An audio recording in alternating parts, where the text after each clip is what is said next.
What do you got, Bob? Nice one here, bud. All right, let's see what we got. These are some tough conditions here. Yeah. Oh yeah, good smallmouth. Good smallmouth. Get the trolling motor here. Yeah, look at that. Yeah. You want to get down here and get them, bro. Come on up into the boat. There we go.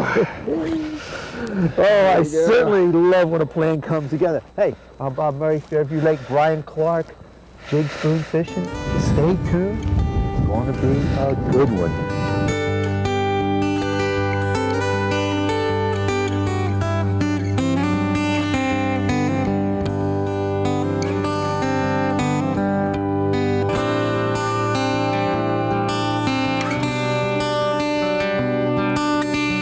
Delaware Valley Outdoors, your best source for fishing information on TV, radio, and the internet.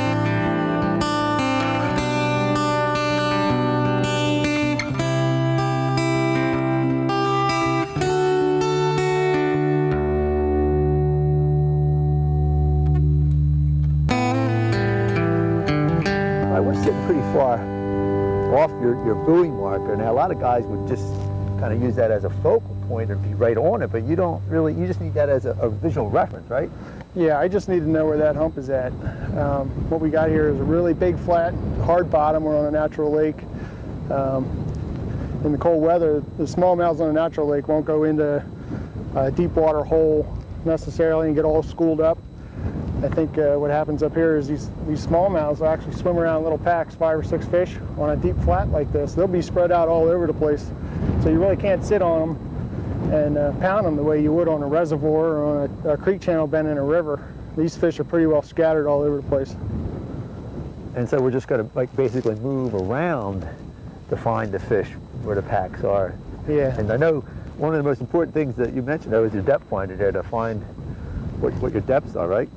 Yeah, that's real important because at certain times these fish will actually be out on the end of a flat right where it drops. If you catch one off of the drop there, that's where you want to try to stay. Now, pretty much we're catching fish just that are scattered today. Some of them are coming out of 22 feet, some are coming out of 36. If we just keep moving around, we'll show to enough fish like this one here. We'll show the jigging spoon to enough smallies that if we run over a flat. There he is. There we go. There's a jigging spoon smallmouth. Not a real big one, but on a cold day like today, even a fish that size will warm me up. How about you? Oh, I love it. I love it. Especially, you know, we're out here. It's mid-December. Water temperature's what, in the 40s? We got 41.5 degree surface temperature. Well, in fact, we're up on Fairview Lake outside of Walpole Pack.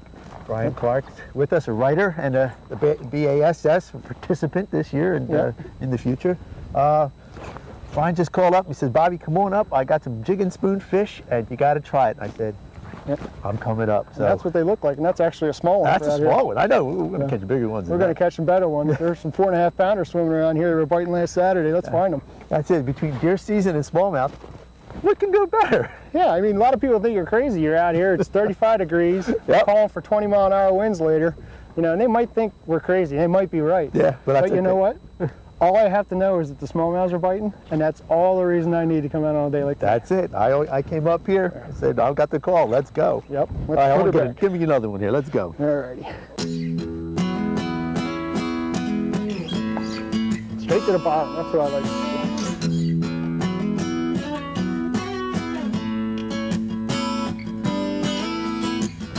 We don't often get to use jigging spoons that much. In freshwater, you know, saltwater, you're jigging for stripers and whatnot. But what technique are we going to be using with these jigging spoons today? Well, basically what we got here is smallmouths are pretty well scattered all over on a flat and a long flat point that we're fishing. I've got the depth finder turned on. I don't see a whole lot of bait down there. So all I'm going to do is I'm going to throw that jigging spoon way out there, peel some line and let it sink all the way to the bottom. And then I'm just going to use a little bit of a swimming motion, bring that jig up a couple inches off the bottom and kill it. You know? And then just let it... Yeah, make it look like a little shad down there. He's swimming up off the bottom and then you know, he's fluttering back down because he's dying. And I'll do that the whole way back to the boat. And once you get it right back here next to the boat, good idea to hop it up and down a few times, straight up and down, because a lot of times these fish won't commit they'll follow it and be right here next to the boat looking at your jigging spoon. If you dangle it in front of his nose for a while, he'll bite it. So you brought them into by the boat, they're following it, but they're not that aggressive, and then it's just here, they can't stand it then. Right, they can't take it anymore. Yeah. And now, well, it depends on the weather conditions we have here today.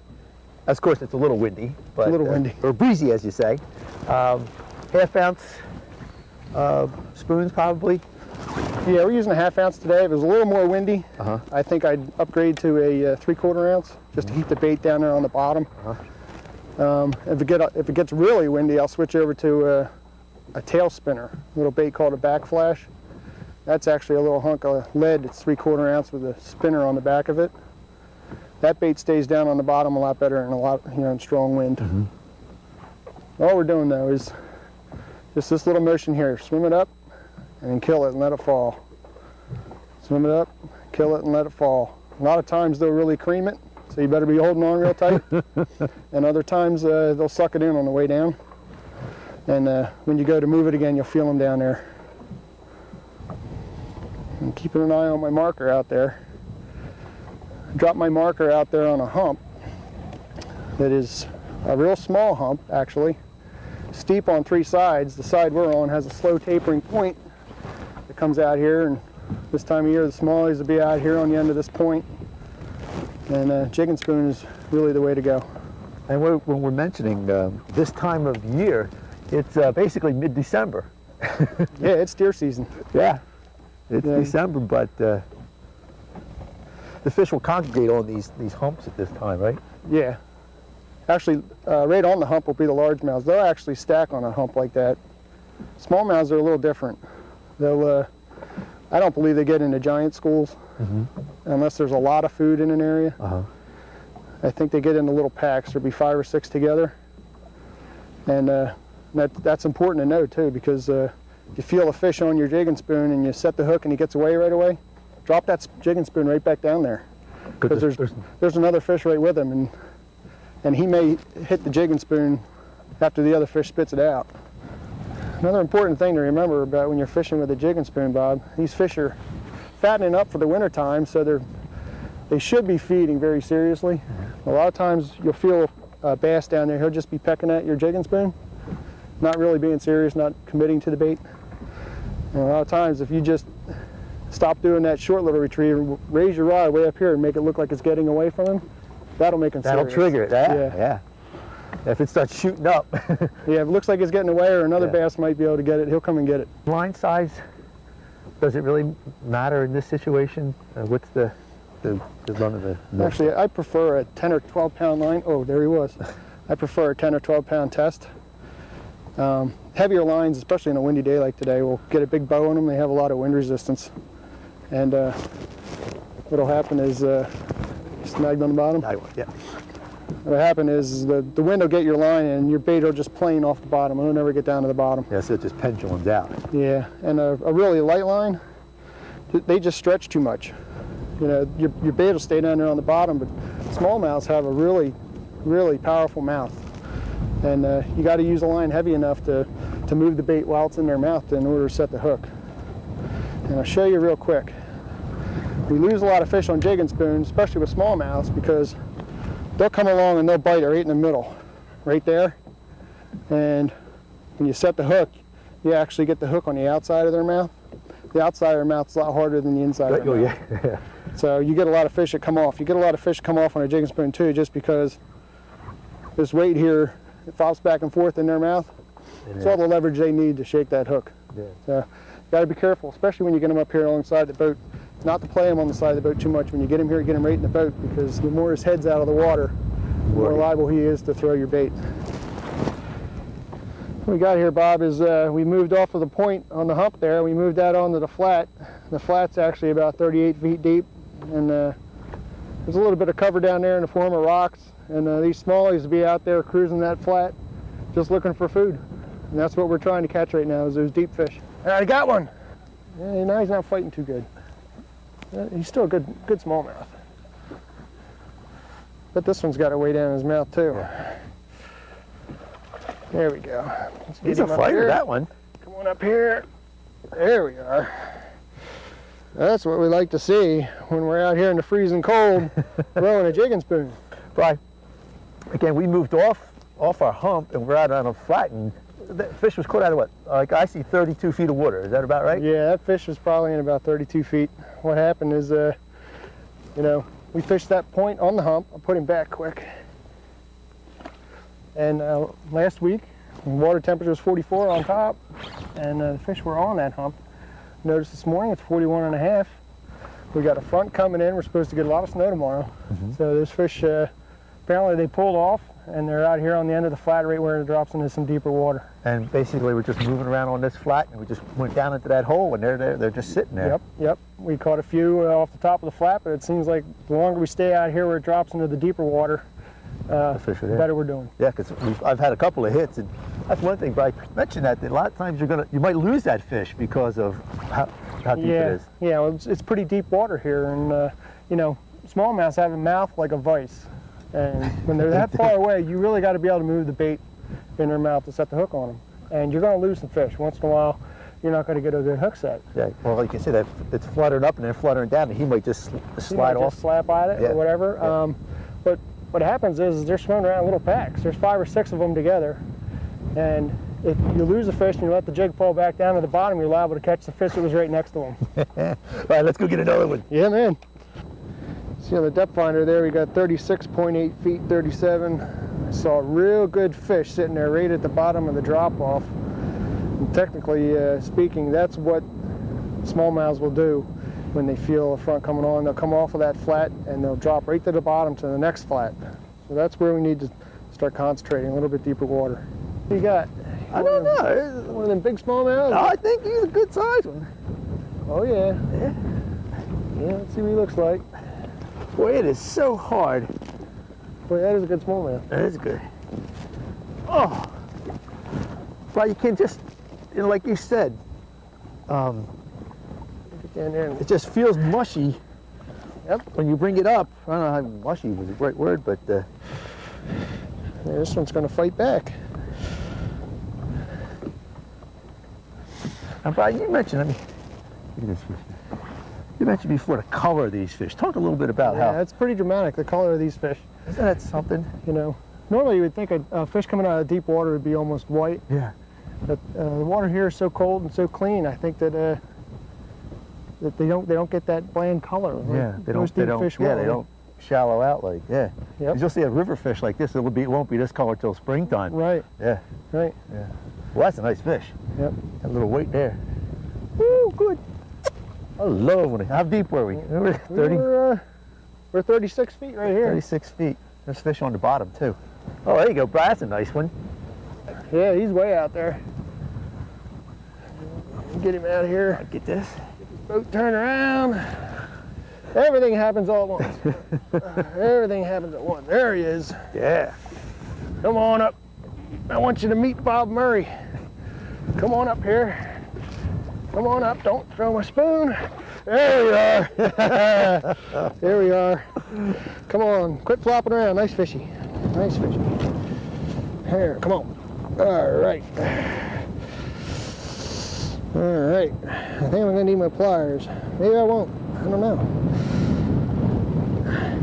My fingers are so cold, if I hook my fingers right now, I wouldn't even know it. Whew. Well, that wind is something, right? Well, I'll tell you what. It's windy. It's cold. I could think of a few more reasons not to come out on a day like today, but the weather is definitely one of them. But I'll tell you what. Spoons. Again, that's a nice fish. Yeah, boy, that's a pretty fish. That's a good fish. That's probably close to 3 pounds. Yeah. I told you if I got myself with the hook, I wouldn't even feel it. So, what an awesome fish. Yeah. Well, we're in about 30 feet of water again. Yep. And jigging up. Yep. The hardest part, again, we mentioned we have a lot of wind today, and that's the hardest part to control that. Now, we probably could go up to another size spoon if we had to, but these half ounce are doing the trick, really. Half ounce is doing the trick. Yeah. And I had thought about that a couple times already. But, you know, if you just stay on the trolling motor, you know, and keep the boat under control as much as you can, that half ounce spoon will stay down there. And that seems to be the size they wanted for the past couple weeks. So that's what I want to try and fish with. And what does the spoon really emulate? Like a alewife or what? Yeah, it looks like a dying alewife. Yeah, and there's plenty of alewife in this lake, lots of them. So these smallmouths are pretty well tuned in. And that's what they're looking for when they see this jigging spoon come flopping by. And this is the time of year when they die off. And yep, it looks totally natural to the fish. Yep, yep. So go ahead and put her back. Yeah.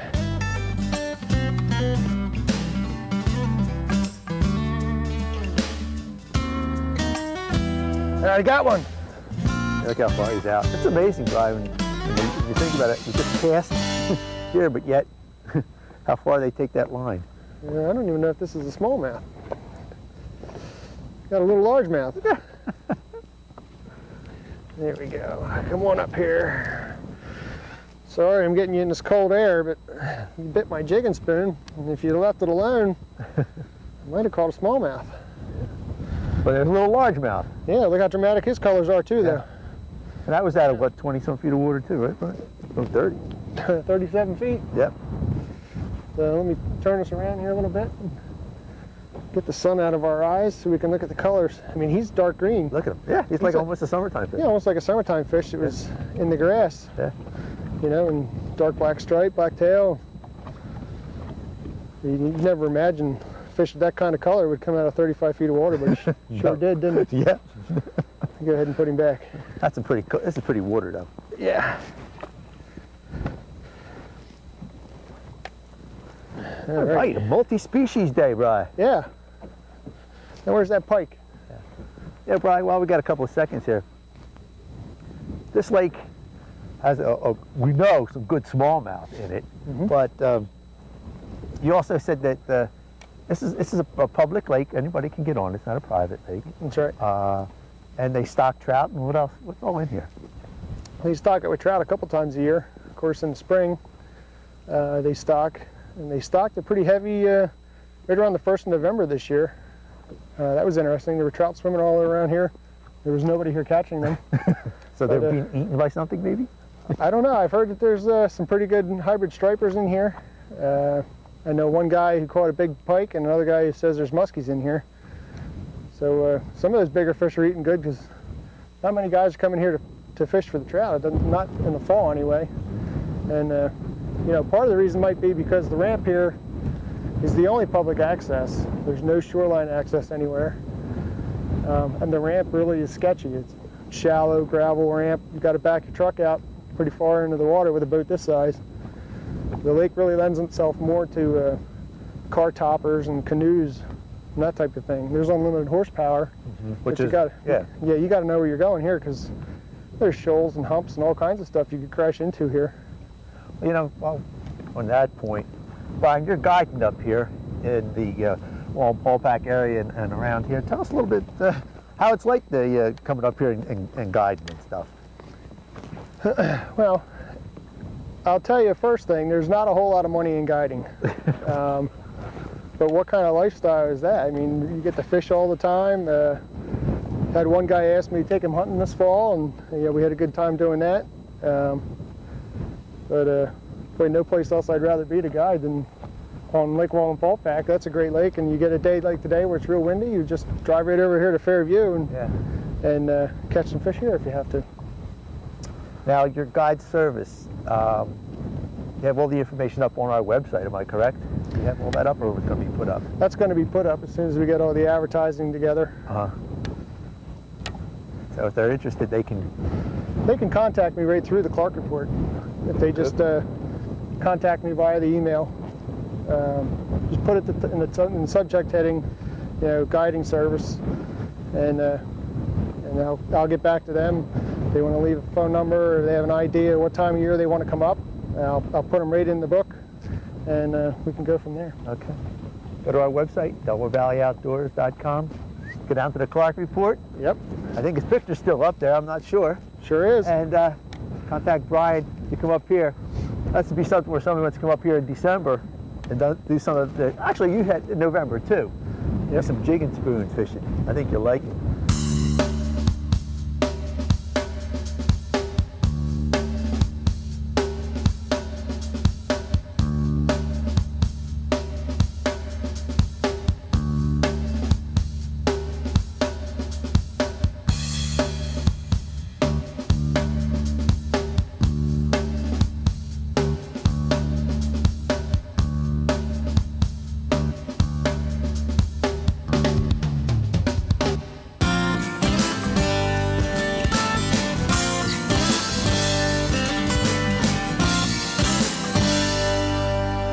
Right, we're at the tackle box section of the show, and again, this time of year, pretty simplistic, am I right? Yeah, you don't need to bring much when it's cold out like this. And the conditions we were fishing in was cold water and a slight breeze. Slightly breezy. Otherwise known as a wind. But anyway, you said we're going to be fishing jigging spoons in deep water, and that's what we have here. This one really paid off today, this jigging spoon. Tell us a little bit about this one. Yeah, it's just a regular old silver Hopkins half ounce. We tied it on with a clip. Mm-hmm. I like the clip. Some people like to use a swivel, but I don't think it's necessary. Mm-hmm. We could have used the gold today. Mm-hmm.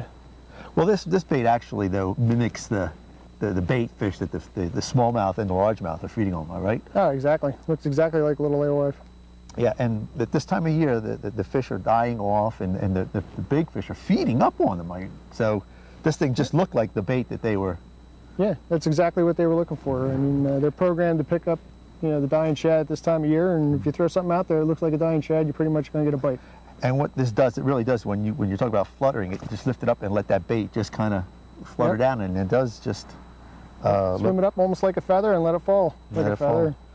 Again, there was a little tough feeling the hits today because of the wind that we had. But like you said, you can go up to a heavier size bait. We were throwing what here? That's a half ounce. Uh-huh. And you can go up to like a 3/4 ounce. Yeah, sometimes I'll go up to a 3/4 ounce, but you go with that heavier bait though, with the bigger hook, and then you're hanging up on the bottom a little more. I just like that. We didn't hang up very much today with this thing. I could see a couple of hooks here a little bit bent, but we could always just bend them right back.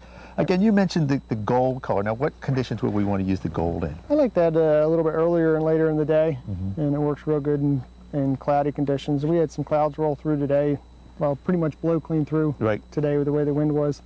And we could have switched back and forth with that one, and that one would have caught fish just as well.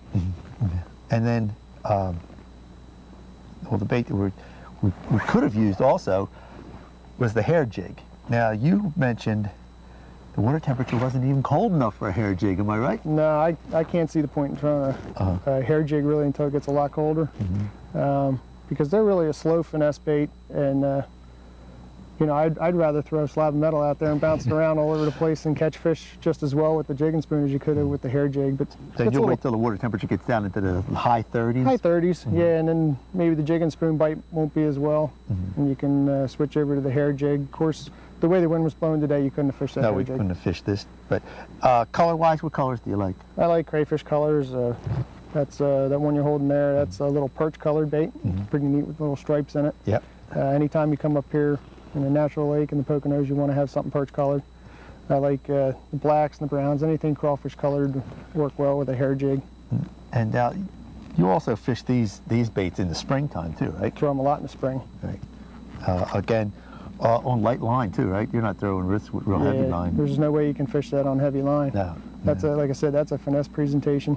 Yeah, and again, you do need light line for that because you just won't feel it. Yeah. Plus, that bait won't sink if you're just trying to pull heavy line. Speaking of the line situation, today the lines that we used was what, about 12-pound test? I was using 12-pound test. Yeah. And that's probably your best bet all around line size for what we were doing with the jigging spoons. Yeah, for jigging spoons. Yeah. And we could get stuck on the bottom. I mean, that kind of stuff, but we were able to pull it off pretty much easily to get them. Sure, we were able to use the weight of the bait as leverage, actually. Every time it got hung on the bottom, we just shake it around, and the weight of the bait would actually shake the hooks free. Yeah, and so you don't lose a lot of jigging spoons. No, you don't lose a lot of jigging spoons.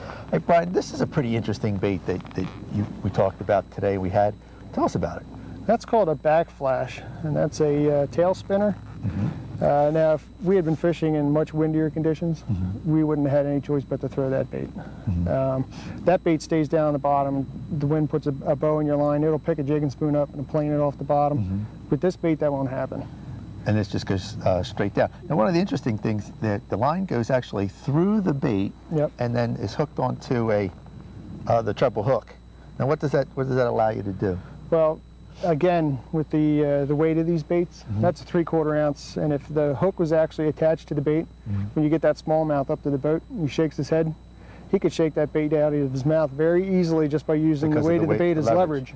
And when he comes up and shakes his head, that bait actually climbs up the line, so he can't use it. So yeah, so he's down here, Yep. and do it that way. And again, and how do you work this bait? I just swim it real close to the bottom. Just swimming it back. Yeah, I just sweep it, let it fall to the bottom, sweep it a couple more feet, and just enough to get that spinner on the back. To get the flash. Again, Yeah. it looks like a bait too, dying bait. Yeah, it's right about the same size as the alewife. Yeah. The other part of the tackle that we used today was not actually fishing tackle, but it was your marker buoy. You have to have a marker buoy on offshore structure. And that's the thing we talked about while we were on the water today, is that we were around absolutely nothing. There wasn't anything visually that we had as a cue to know what where we were. But you did this, and one of the things that you have here, you have a double. Why have double weights on there? Double weight is for a couple reasons, actually. First of all, we're fishing in fairly deep water. So when you drop that buoy over the side, you want the weights to get down there in a hurry. Another thing, we had a little bit of a breeze today. So a lot of times before a marker buoy unravels like that, the buoy will actually be blown off the spot where you drop it. Now with two weights on there, I've found that when I drop it over the side, the buoy actually sinks. And the weights hit the bottom and the buoy unravels and comes up to the surface. Back up to the surface. Exactly where you dropped it. You don't have to worry about your buoy drifting off to a different area. And that's important because we wanted to be on a certain spot. And the other part that we do have to say is that you used your depth finder really critical today. That really kept us there's no question over top of fish. Yeah. Well, look, I think we're going to go catch some more these deep fish with these baits. I love them. Let's do it. And that's the tackle box. There, what do we got? Another good smallmouth. Ooh, Yeah, look at that. Yeah, good That's one. nice fish. Nice fish. Another spoon smallie. Get him over here. Just dragging it again, Bri? Yep, just bouncing up and down out there on the bottom. What do we got here? Come on. All right, saw that nice bronze flash down there. Get him up here real quick. Boy, you know you got the right jigging spoon when you got it that far down there, man. Let me get a pair of pliers. Hey, Bri, I want to thank you. Come on out here in mid-December, right? Yeah. Jigging spoons, Brian Clark. Go to our website, Brian writes for us, and you can read all his fishing reports and everything on our website, Double Valley Outdoors. Yep. Think I have to do an article? Yeah. About jigging spoon smallmouth. I'm Bob Murray from Double Valley Outdoors. I'll see you on the water.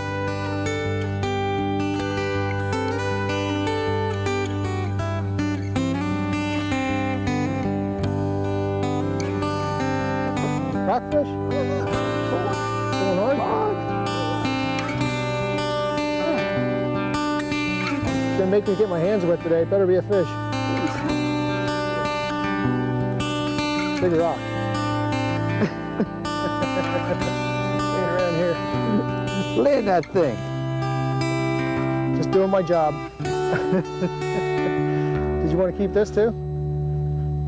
Look at that now. That's a very nice species. What that weight? That's a fine specimen. It's even got some grass on it. That'll go pound. Yeah. On here. Oh, easy, easy. Yeah.